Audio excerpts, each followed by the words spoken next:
Okay, so we've talked about different types of sampling. Now we're going to look at some survey FRQs. So this is page 26. Should be, I'm on the wrong page. I'm going to change back to page 24. All right, so page 24 of the note spiral. And this is a 2011 question 3.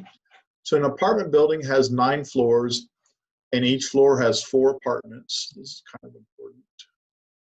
Has 4 apartments.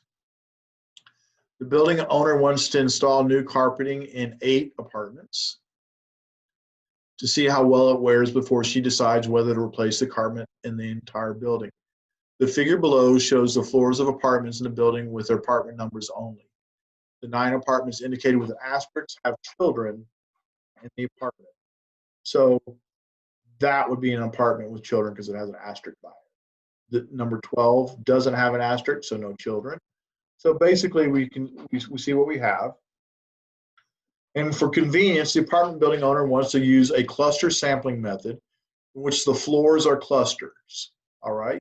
So if the floors are clusters, so to select the 8 apartments, describe a process for randomly selecting 8 different apartments using the method. All right, so I'm going to I need 8 apartments. There's 4 on each floor, so I'm going to need 2 floors because they want to cluster. So this 11, 12, 13, and 14, or first floor would represent a cluster, all right? So each floor represents a cluster. So I'm going to need 2 clusters in order to do this. So I have to explain assignment. This is really important. Make sure you always do this. If you can't put names into a hat, you have to assign numbers. So in this case, I'm assigning 1 to the first floor, 2 to the second floor, 3 to the third floor, and 9 to the 9th floor. Why? Because I'm created that way. So I'm placing numbers 1 through 9 in a hat, and I mix thoroughly. Be careful, you always say that you mix. And then I'm going to draw 2 numbers without replacement. All right?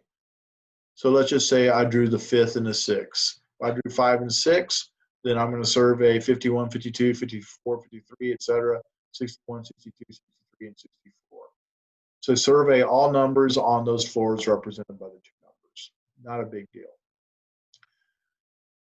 An alternative sampling method would be to select a stratified. So now we're not looking at a stratified sample of each apartments where the strata are with apartments with children and apartments with no children. So we're basically stratifying on children and no children because we believed, and we always stratify on the variable that we think will have the greatest impact. We think having children and not having children might have an impact on the way carpet wears. In the context of the situation, give 1 statistical advantage of selecting using a stratified as opposed to a cluster sample.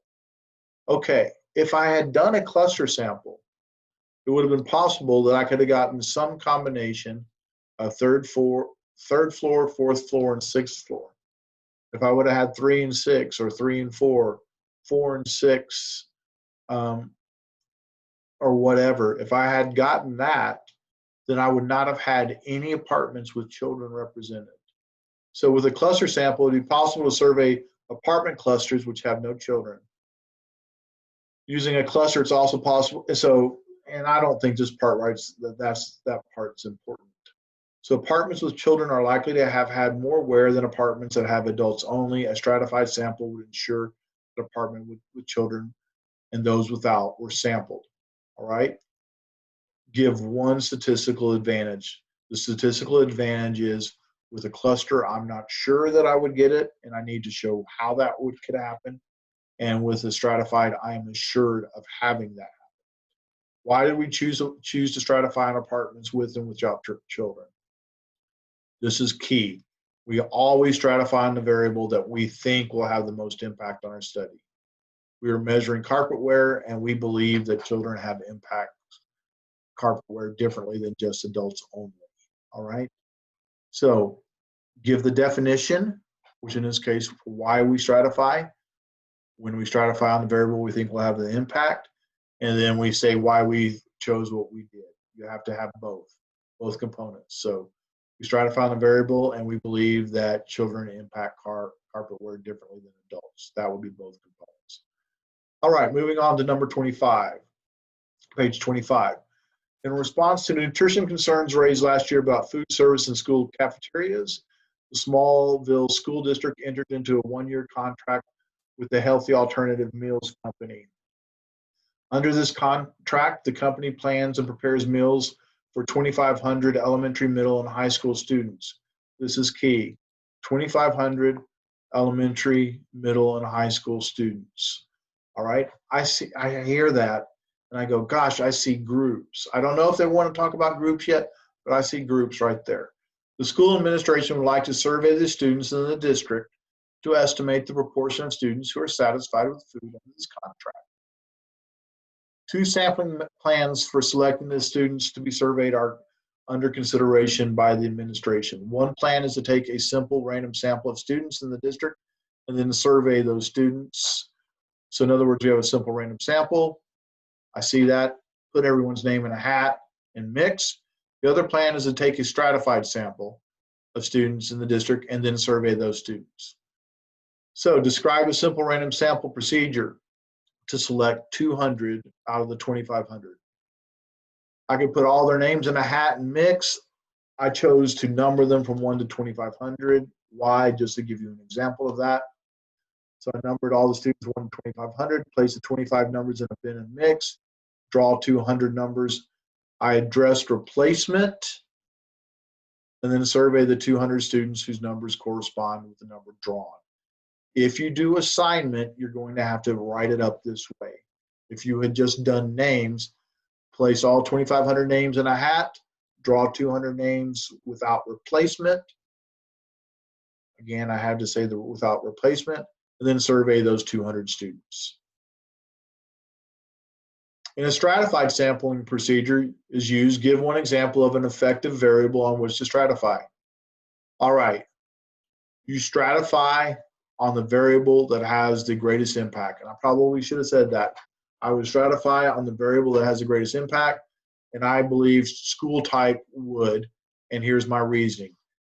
My 3 strata would be elementary, middle, and high school. As people age, their nutritional requirements and taste often change. Consequently, food satisfaction is likely to differ by type. Something along those lines would be perfect. Describe one statistical advantage of using a stratified sample over a simple random sample. This goes back to that favorite theme song at Reagan. If I put freshmen, sophomore, juniors, and seniors in a hat, it's possible that I don't properly represent a grade level.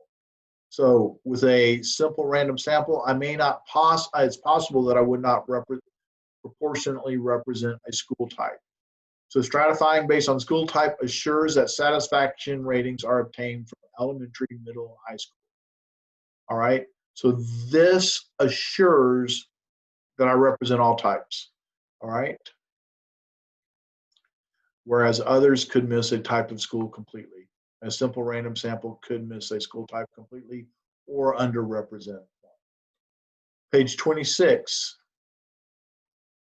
An administrator at a large university wants to conduct a survey to estimate the proportion of students who are satisfied with the appearance of the university buildings and grounds.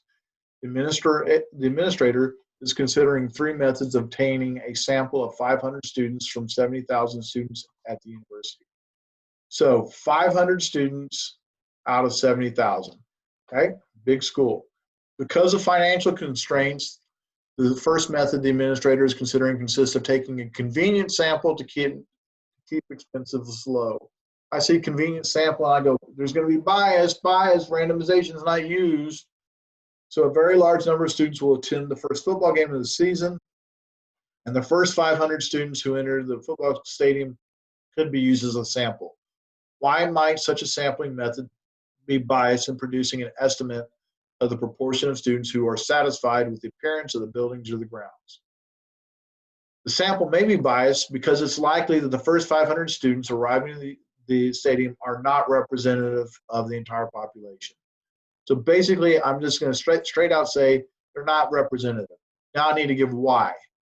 I need to give some reason. And there's lots of plausible reasons. So here's my plausible reason. The first 500 may have substantially more school spirit and likely give a greater favorable rating of the buildings than the other body as a whole. All right, the first 500 are super fans, they love school. Because of the large number of students at the university, the second method the administrator is considering consists of using a computer with a random number generator to select a simple random sample of 500 from a list of 70,000. Describe how to implement such a method. All right, I'm going to assign each student a number from 1 to 70,000. I'll use a random number generator to select 500 unique values. Duplicates are ignored. In other words, I can't sample you twice. The 500 students who correspond to these numbers will be interviewed. Finally, because stratification can often provide a more precise estimate than a simple random sample, the third method the administrator is considering consists of selecting a stratified sample of the 500 students. The university has 2 campuses with male and female students at each campus. All right, so we have males and females at each campus. Under what circumstances would stratification by campus provide a more precise estimate of proportion of students who are satisfied with appearance and grounds than stratifying by gender? All right, so they want to know whether or not we should stratify by gender, why we stratify by campus rather than by gender. And I'm going to say this. That means to me that the campuses are different. They're different in location, they're different by design, one's new, one's old, all right? So we always stratify on the variable that we believe will have the greatest impact. Because there are 2 separate campuses, it makes sense to stratify by campus if the buildings at each campus are in different condition. So and basically I'm missing some words, but if the buildings at each campus were at different conditions, it makes sense to stratify by campus. If one was farther away, one was in a crummy part of town. So there are lots of different reasons, but we're going to stratify on the variable we think's the biggest variation. So if the buildings are different, I might want to stratify based on the building as opposed to gender.